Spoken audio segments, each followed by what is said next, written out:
Hello friends, कैसे आप सब लोग। तो फ्रेंड्स, आज हम बात करने वाले हैं जीन पियाजे के पार्ट 2 के बारे में।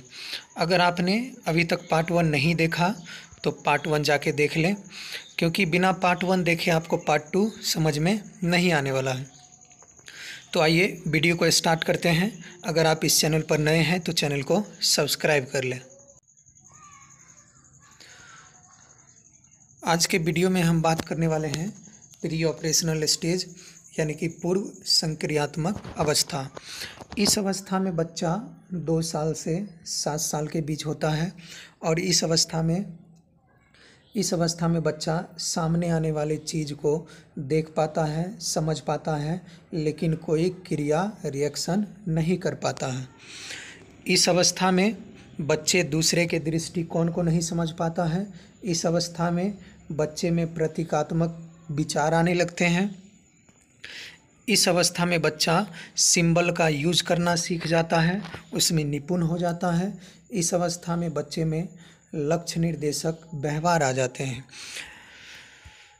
अगर इस अवस्था के बच्चे को अगर हम बोले कि रेलगाड़ी कैसे चलती है, तो बच्चे एक दूसरे के कंधे पकड़कर रेलगाड़ी के डिब्बे के जैसा लंबा लाइन बनाकर छुक छुक छुक छुक करके चलना शुरू कर देगा, क्योंकि बच्चे के माइंड में रेलगाड़ी का फिगर बना और फिर बच्चे ने वैसा व्यवहार किया, उसमें विचार आया।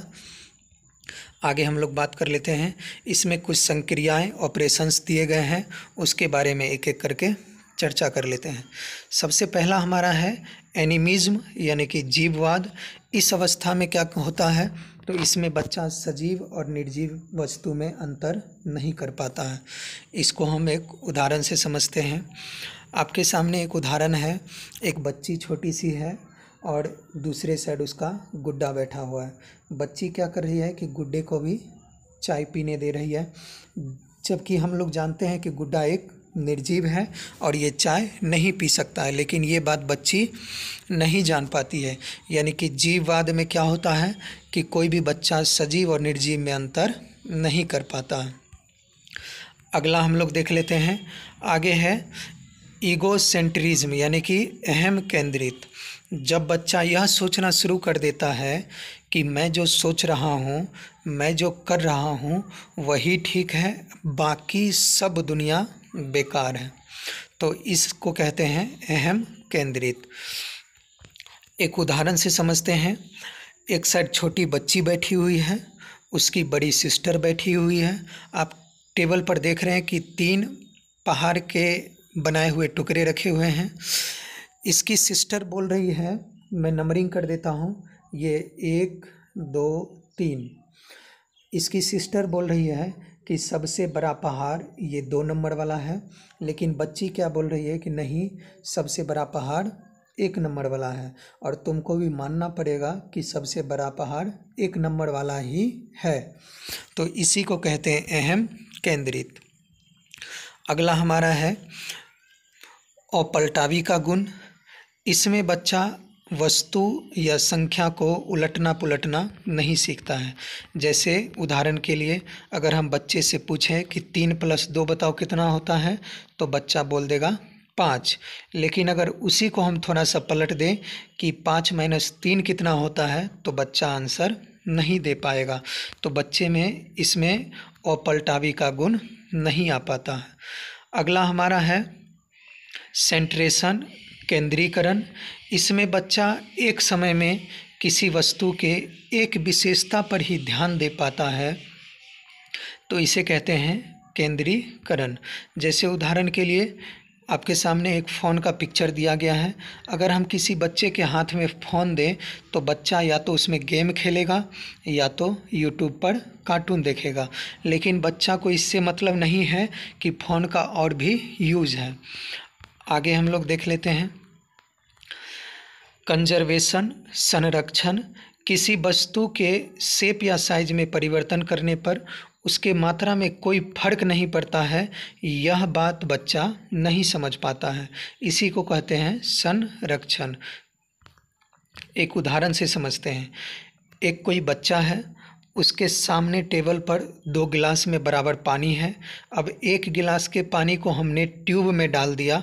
अब अगर बच्चे से हम पूछें कि बताओ कि इन दोनों में से ज़्यादा पानी किस में है, तो बच्चा किसको जवाब देगा कि ट्यूब में है, जबकि दोनों में पानी बराबर था, बस हमने उसके शेप में चेंज कर दिया।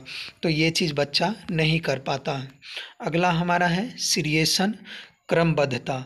इसमें बच्चा वस्तु को छोटे बड़े के अनुसार आकार में सजा नहीं पाता है। जैसे ये बच्चा देख रहे हैं कि छोटे बड़े के आकार में सजा नहीं पा रहा है अपने खिलौने को, तो इसी को कहते हैं क्रमबद्धता। तो इसमें इसका भी गुण नहीं आता है। आगे हमारा है कॉन्क्रीट ऑपरेशनल स्टेज, मूर्त संक्रियात्मक अवस्था। इस अवस्था में बच्चा अपने सामने रखी वस्तु पर ही चिंतन कर पाता है, यानी कि बच्चा इस अवस्था में मूर्त चिंतन करता है। जो उसके सामने होगा, जिसको वो देखेगा, उसी के बारे में सोच सकता है। इस अवस्था में बच्चे को अपलटावी, जीववाद, संरक्षण, क्रमबद्धता इत्यादि सभी प्रकार के गुण आ जाते हैं। इस अवस्था में बच्चा इंडक्टिव रीजनिंग यानी कि आगमनात्मक तर्कना, यह गुण भी इस अवस्था में ही आ जाता है कि बच्चा उदाहरण से नियम बनाना सीख जाता है। हमारा जो लास्ट है 4 नंबर, वो है फॉर्मल ऑपरेशनल स्टेज यानी कि औपचारिक संक्रियात्मक अवस्था। इस अवस्था में बच्चा मूर्त चिंतन करना शुरू कर देता है। इस अवस्था में बच्चा समाज के नियमों के बारे में भी सोचना शुरू कर देता है। इस अवस्था में बच्चा डिडक्टिव रीजनिंग यानी कि निगमनात्मक तर्कना करना शुरू कर देता है। यह गुण भी इसी अवस्था में आ जाता है जब बच्चा नियम से उदाहरण की ओर जाता है। हमारे इस चैनल पर सभी प्रकार के सभी चैप्टर के नोट्स उपलब्ध हैं, आप संपर्क कर सकते हैं। धन्यवाद।